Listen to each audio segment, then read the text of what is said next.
बहुत सारे व्यूज देखता हूँ मैं, लाखों करोड़ों बिलियन में लोग देखते हैं नचनियों को, मांस मटन की भी बहुत नॉन वेज पका रहे हैं और उनके वीडियो मिलियन में बिलियन में व्यूज मिलते हैं, लेकिन हमारे लोगों को नहीं मिलता। कारण एक ही, क्योंकि ये लोग डरते हैं ऊपर बैठे हुए। अगर ये एप्लीकेशन भारत सरकार की अपनी एप्लीकेशन होती तो स्वाभाविक है कि हमें मिलियन में देखा जाता और उन लोगों को सैकड़ों भी लोग नहीं देखते हैं। तो साथियों, जिन्होंने आज मुझे सपोर्ट किया, मेरे 25 वर्ष के साधना जीवन का मुझे अभिमान है। मैंने 25 वर्ष पूर्ण किए, लेकिन ईश्वर ने जितनी भी आयु मुझे आज दी है, ये आगे भी मुझे मिलेगी, वो सारी की सारी मैं सनातन के लिए, हिंदुत्व के लिए, हिंदुस्तान के लिए, हिंदुओं के लिए समर्पित करता हूँ। मुझे अपने जीवन की कोई चिंता नहीं, परवाह नहीं। और ये याद रखना जिहादियों, तुम ये मत सोचना कि गोली मार देंगे, ऐसी गोली बनी नहीं है। अगर बनी होगी तो वो महाकाल जाने। मृत्यु से भरा डरते हैं हम, हमें पता है हमारे साथ सुअरों की भीड़ ही अटैक करेगी, लेकिन सुअरों की भीड़ पर एक जागृत सिपाही, एक जागृत शेर सारों को मार देता है। और तुमको अनुभव है, मैं यहाँ बोल नहीं सकता, मेरी कितनी बड़ी मजबूरी है।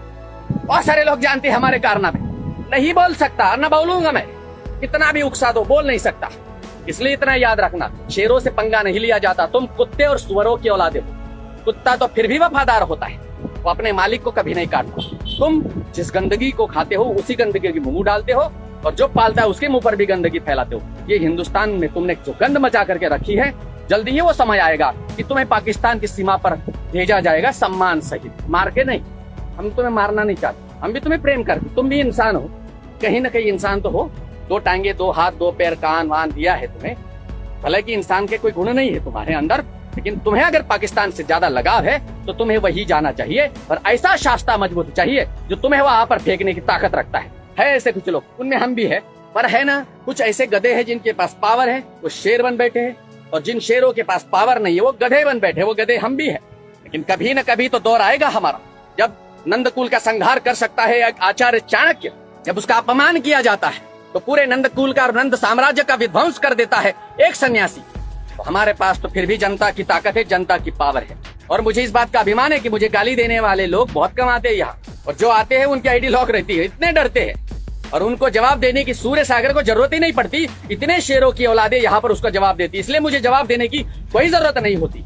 कुछ लोग कहते हैं कि अरे तुम तो दिगंबर सन्यासी हो, तुम तो अहिंसा प्रेमी हो, तुमने तो अहिंसा की बात करना चाहिए। ये सत्य है कि अहिंसा की बात करनी चाहिए, लेकिन हम अहिंसा चींटियों के लिए रखते हैं। अहिंसा उस आकाश में उड़ते हुए पक्षियों के लिए होती है, अहिंसा गायों के लिए होती है, अहिंसा माता बहनों के लिए होती है, अहिंसा देशभक्तों के लिए होती है। देश के गद्दारों के लिए, देशद्रोहियों के लिए अहिंसा नहीं होती है, उनके लिए हिंसा ही पर्याप्त है। तो साथियों, जो मनोबल बढ़ाया जाता है, एक योद्धा तब आवाज ऊंची करता है जब उसे मनोबल बढ़ाने वाले मित्र मिलते हैं। बहुत सारे ऐसे लोग हैं जिन्होंने बड़ी बड़ी बातें की, अरे गुरुदेव जहां आपका पसीना बहेगा खून की नदियां बहा देंगे हम, तुम्हारे दुख के क्षण में हम तुम्हारे साथ होंगे। ऐसे कुछ लोगों ने तो मुझे ब्लॉक भी कर दिया। क्या फर्क पड़ता है, मुझे हजारों लोग मिलेंगे, मुझे लाखों लोग मिलेंगे जो मुझसे प्रेम करते हैं, लेकिन तुम्हें दूसरा सूर्य सागर नहीं मिलेगा, तुम्हें दूसरा वो गुरु नहीं मिलेगा जो तुम्हारी रक्षा करने का मादा रखता है। चाहे हजारों कोस तुमसे मैं दूर रहो, फर्क नहीं पड़ता। जब हम संकट की बेलाओं से जूझते हैं, उस समय अगर आप मेरे साथ खड़े हो, स्वाभाविक है कि तुम इस हृदय में बैठेगे। सब जानते हैं कि मेरा नेचर कैसा है,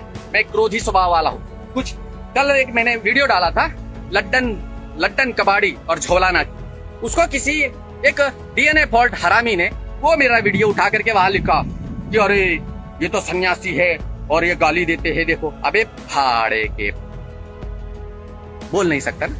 आज मेरा 25 वर्ष पूर्ण हुआ, इसलिए मैं कुछ नहीं बोलूंगा, गाली नहीं दूंगा। वैसे तुम लोग गाली के अधिकारी हो, गोली के अधिकारी हो। वहां लिखता है कि अरे मैं तो इनको मानता नहीं, तेरे न मानने से मेरे को कौन सा फर्क पड़ता है, तूने नहीं माना तो मैं नरक नहीं जाऊंगा, तूने मुझे मान लिया तो मैं स्वर्ग मोक्ष नहीं जाऊंगा, मैं अपने कर्मों के अधीन ही स्वर्ग मोक्ष की यात्रा करूंगा, और स्वर्ग मोक्ष की चिंता नहीं है मुझे। अरे लट्टन कबाड़ी झौलाना, इनके विरोध में बोलने की क्षमता होनी चाहिए, ताकत होनी चाहिए। हम बोलते, तुम 4 शब्द लिख देते हो, लिखने से तो कोई भी लिख देगा। बोलने का मादा होना चाहिए, उसके बाद लड़ने की मादा होना चाहिए, और जब लड़ने का प्रसंग आता है तो अपने प्राणों का बलिदान देने के लिए भी तैयार होना चाहिए। वो जब 4 लोगों को तुम देखते हो तो मूत निकल आता है तुम्हारा, लेकिन हमारी हालत ऐसे नहीं होती। हमारा सिर्फ नाम सुन करके मूतने वालों की संख्या हजारों नहीं लाखों है। हमें डर नहीं, मुझे पता है जब एक सिपाही बॉर्डर पर खड़ा है बंदूक लेकर, तो उसे पता है कि गोली कभी भी लगेगी उसे, लेकिन वो डरता नहीं।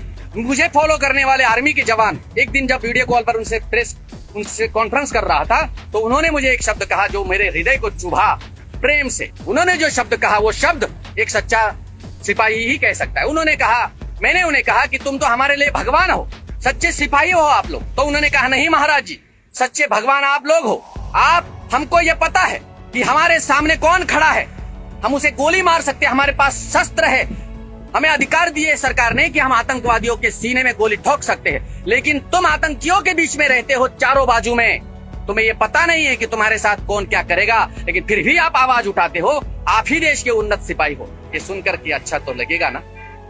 तो साथियों बस इतना याद रखिए, देखो गर्मी बहुत है ना, सूर्य तप रहा है और मैं ऊपर टेरेस पर, पैर जल रहे हैं, दिखाता हूं आपको, ठीक है?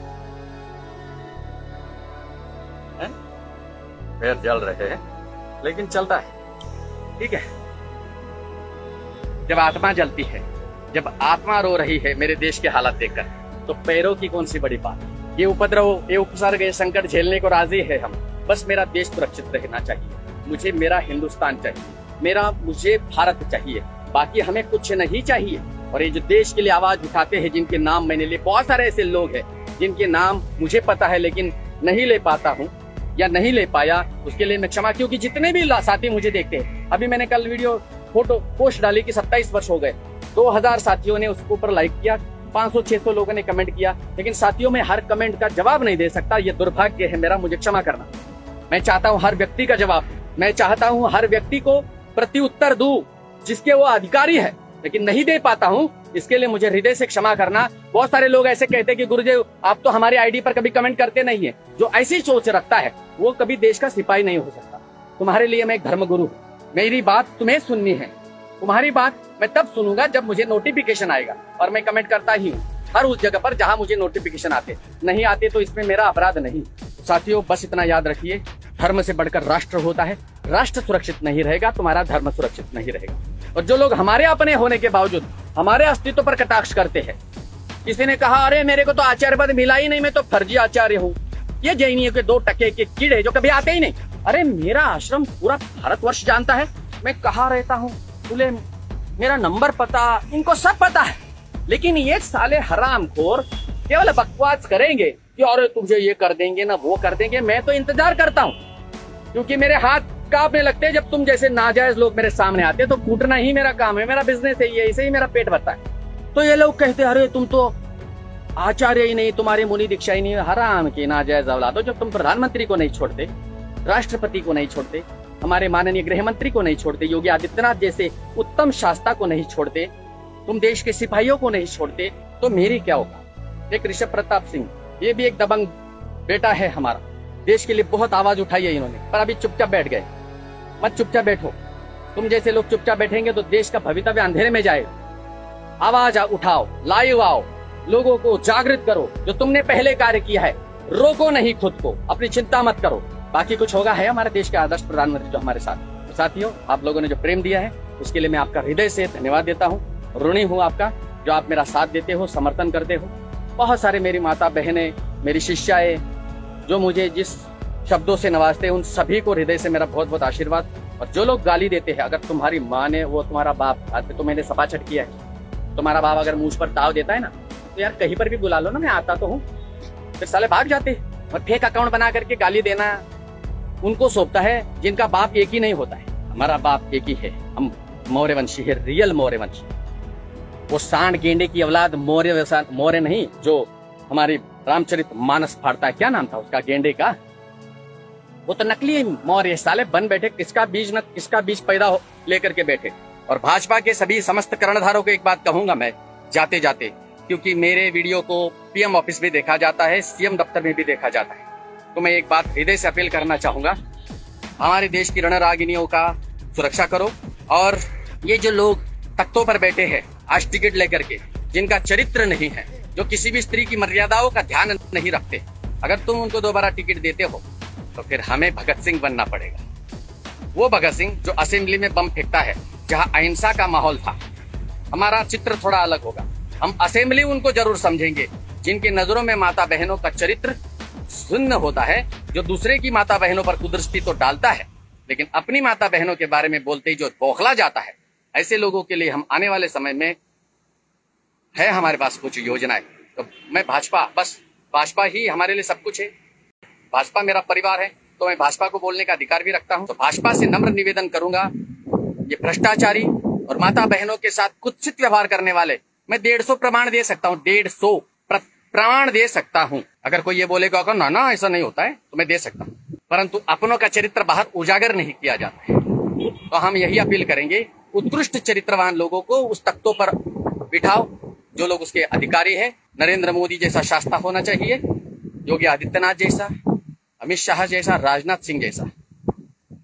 अन्यथा जय श्री राम, वंदे मातरम, भारत माता की जय।